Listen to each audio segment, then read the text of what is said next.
I'm here with Vergil Ortiz Sr, man. How you doing? Pretty good. How you doing? What'd you think of the turnout today for media day workouts? It's pretty good. A lot of people showed up. It's pretty good. You like fighting at home? Yeah, I like no matter where my sons fight. Usually when my son fights, he has pretty good crowd that follows him, pretty good fan base. So I like it really. Yeah. So here you get to headline. Here at home, Grand Prairie Theater. All the family, and then all of Vergil's years when he was growing up. His school teachers, his classmates.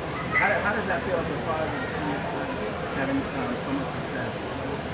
It feels good. It's something that he's worked for since he was 5.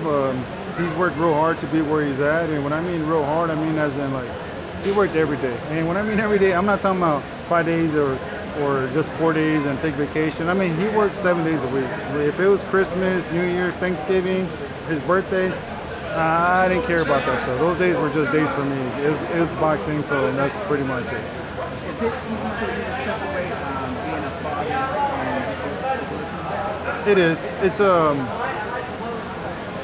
It's easy for me because I demand. I wouldn't say something to be perfect, but as perfect as it can be. And for it to be perfect or be a perfectionist, you have to ignore the relationship that he's my son. If anything, I expect it better because he's my son. But at the same time, I also have to be realistic too. And so it's easy for me to separate. When I go home, I know I'm dad, and when I go to the gym, then I know I'm coach. Growing up, as you saw Vergil grow up, what did you envision for him?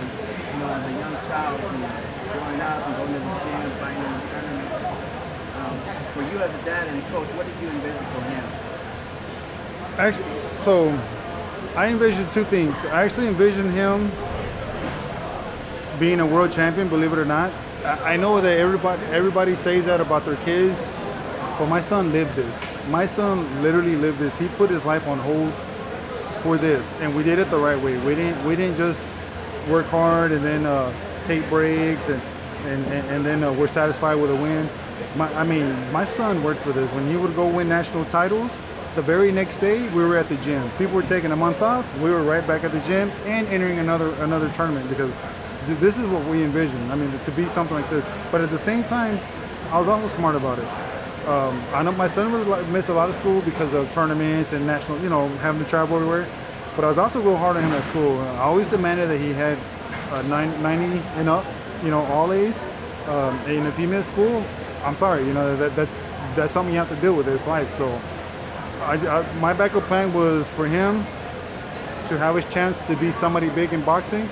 And if he didn't, then he would have the grades to go to college and do whatever he wanted to. So I always made sure, even when he was at the tournaments, I made sure that he was reading books, that instead of playing around on video games, that he was reading or doing something that was, that would help his mind. With Vergil's success, being so young, 21, the sky's the limit, 13, 13, you ever sit back and just say, look at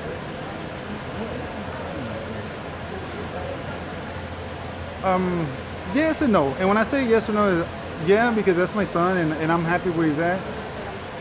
And no, because I expect him to be here. Like I said, I have very high standards for my son, very high hopes, and the bar is set very high for him. I didn't just set a bar just normal, because if you set a bar normal, once they reach it, it's like everybody's happy, they're satisfied. I set it high, so you always have something to work to. So it's a yes and no answer. So Saturday night, facing Antonio Orozco. Let's talk about him. How do you feel this son's style matches up against? I think it actually matches very well. Antonio Orozco is a good fighter. He's a good person, by the way. He's very respectful to me when he sees me. He shakes my hand and everything. It's a fan-friendly fight. There's not going to be I don't believe there's going to be too much hugging or nothing like that. I mean, it's going to be, I believe, a technical fight. They won't have to go very far to look for each other. And I think it'll go well. And, the fans are always expecting knockout. And it always doesn't happen that way. Do you just tell your son to, go out there and do the game plan, and if it comes, it comes? Yes, with my son, what we do and what I preach all the time is, you know, stick to what we're telling you. You know, stay on the road. Don't try to do something that's not you. Don't try to play by the crowd.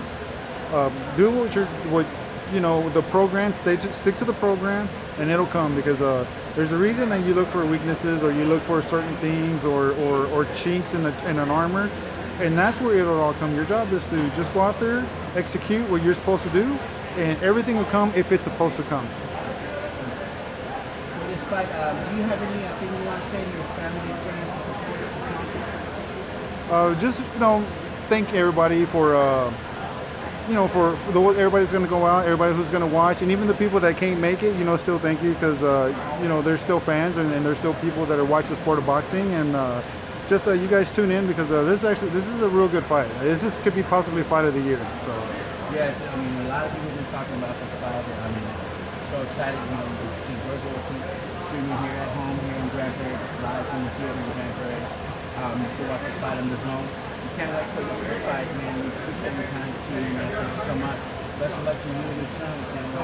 thank you very much.